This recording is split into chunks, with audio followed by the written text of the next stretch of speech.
Assalamualaikum warahmatullahi wabarakatuh. Apa kabar sahabat Amirul Mukminin? Semoga semua dalam lindungan Allah Subhanahu wa taala.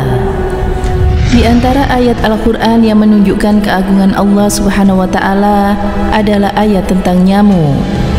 Sesungguhnya Allah tidak segan menyebut perumpamaan berupa nyamuk atau yang lebih rendah dari itu. Al-Qur'an surat Al-Baqarah ayat 26. Di sana dibuktikan Allah tak segan menjadikan nyamuk sebagai contoh dan juga perumpamaan.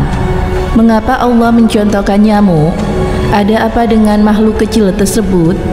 Apa keistimewaannya? Sebagai seorang mukmin, tentu kita tidak boleh melewatkan ayat yang satu ini. Perhatikan, lalu petik pelajarannya agar menambah keimanan. Sebab pasti ada hikmah mendalam di dalamnya yang sangat layak ditelaah. Jangan seperti orang yang kufur yang menganggap perumpamaan itu sia-sia belaka, bahkan dibilang menyesatkan, nauzubillah. Dan berikut adalah kelanjutan arti dari ayat tersebut. Adapun orang-orang yang beriman, mereka yakin bahwa perumpamaan itu dari Tuhan mereka. Tetapi mereka yang kafir mengatakan, apakah maksud Allah menjadikan itu untuk perumpamaan? Dengan perumpamaan itu banyak orang yang disesatkan Allah, dan dengan perumpamaan itu banyak orang yang diberinya petunjuk, dan tidak ada yang disesatkan oleh Allah kecuali orang-orang yang fasik. Al-Quran surat Al-Baqarah ayat 26. Kembali kepada soal nyamuk. Jika ia hinggap di tangan kita, pasti ingin membunuhnya dan tak merasa apa-apa, bahkan dianggap tak terjadi apa-apa. Saking hinanya nyamuk di hadapan kita, sampai-sampai Rasulullah SAW bersabda, andai di sisi Allah dunia ini seberat satu sayap nyamuk saja, niscaya Dia tidak akan memberinya kepada orang kafir walau seteguk air pun. Itu artinya dunia tak ada nilai apapun walau hanya dibandingkan dengan satu sayap nyamuk. Pantas Allah mencontohkan nyamuk. Ternyata di kepalanya, jika dilihat dengan alat pembesar, ada 100 mata. 100 mata tersebut terbentuk sarang lebah. Kemudian di mulutnya terdapat 48 gigi. Di dadanya ada 3 jantung, yakni jantung utama, 2 jantung untuk setiap sayap. Setiap jantung memiliki 2 telinga, 2 perut dan juga 2 katup. Selain itu, nyamuk juga memiliki organ yang tak dimiliki satu pesawat modern pun. Itulah alat radar atau sensor penangkap panas. Ini artinya nyamuk tidak memiliki sesuatu dari bentuk dan juga warnanya, melainkan dari panasnya. Sehingga walau berada di sebuah kamar yang gelap, ia bisa mengetahui orang yang sedang tidur. Sebab panasnya orang yang tidur memiliki panasnya peralatan panas. Dengan kata lain, sensor menerima panas itu sangat bagus dan juga sensitif. Nyamuk juga memiliki alat pemeriksa darah apa yang cocok dengannya. Misalnya dalam semalam ada 2 anak yang tidur dalam satu ranjang. Ternyata paginya kening anak yang satu penuh dengan sengatan nyamuk, sedangkan yang satu tidak. Lebih unik lagi, nyamuk memiliki alat bius. Jika tidak membius kulit bekas sengatan, pasti ia sudah dibunuh. Setelah pengaruh biusnya hilang, orang yang disengat baru menyadari gatal. Sayangnya, si nyamuk sudah pergi. Kemudian, nyamuk juga memiliki alat penghancur darah yang dihisap dari manusia, sehingga darah tersebut mudah mengalir melalui pipa belalai yang kecil. Selain itu, di belalai nyamuk terdapat 6 pisau. 4 pisau digunakan untuk melukai kulit orang yang disengat dengan bentuk luka segi 4. Tentunya, bagian yang dilukai harus sampai pada kantung darah. Sementara pisau yang kelima dan keenam bertemu dan membentuk pembuluh guna menghisap darah. Pada saat yang sama, kedua belah sayapnya bergetar sampai getarannya berdenging. Di samping itu, kaki nyamuk juga mampu mengeluarkan beberapa kuku pengait jika ingin hinggap di permukaan yang kasar, dan mengeluarkan beberapa kuku penahan jika ingin menghisap di permukaan yang licin. Para ulama menyebutkan ayat di atas sekaligus bantahan terhadap orang-orang kafir yang mengatakan Allah terlalu agung untuk membicarakan seekor lalat, laba-laba dan juga hewan kecil lainnya. Andai apa yang dibawa oleh Nabi Muhammad SAW adalah kalamullah yang di dalamnya tidak disebutkan hewan-hewan kecil, maka Allah menjawab dengan ayat tersebut.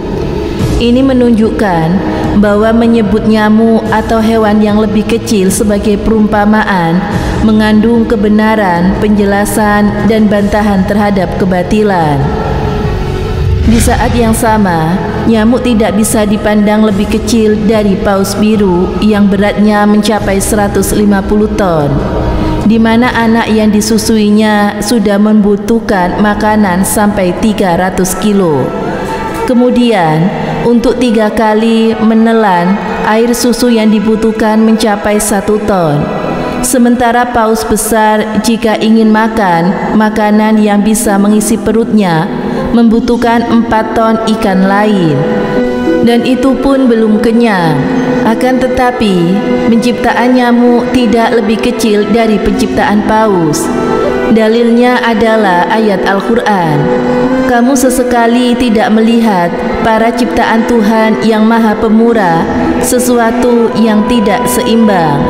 Al-Quran Surat Al-Mulk ayat 3. Sungguh penciptaan yang sempurna, mulai dari penciptaan virus, bakteri, atom, partikel, dan yang tak terlihat kecuali dengan alat pembesar, hingga penciptaan makhluk super besar lainnya.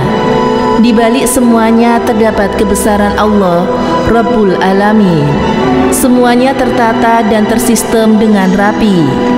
Maha kuasa dan juga maha ahli Allah dalam setiap ciptaannya. Nyamuk yang dipandang kecil saja segitu hebat, apalagi makhluk yang sangat besar. Yang lebih hebat lagi adalah zat yang menciptakannya. Dia maha hebat. Masya Allah, semoga kita bisa memetik pelajaran dari kisah tersebut. Semoga bermanfaat. Wallahu a'lam bishawab. Wassalamualaikum warahmatullahi wabarakatuh.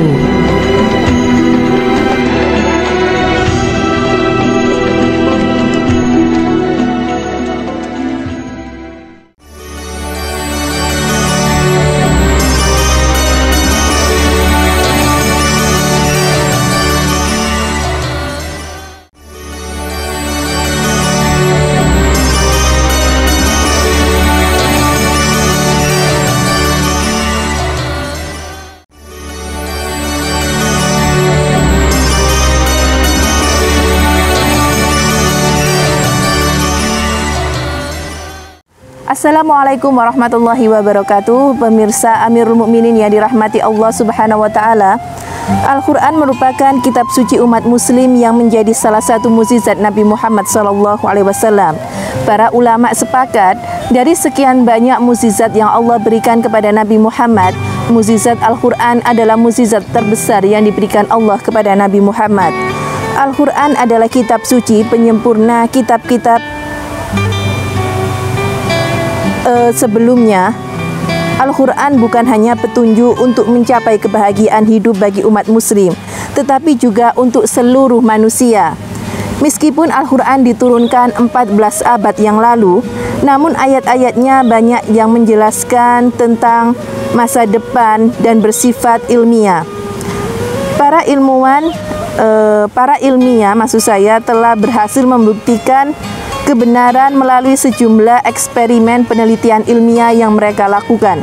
Dan berikut adalah fakta ilmiah di dalam Al-Quran. Yang pertama adalah kelahiran manusia, lalu fungsi gunung sebagai penahan guncangan, penyalur pembuangan tenaga panas bumi dan penyubur tanah serta lain sebagainya.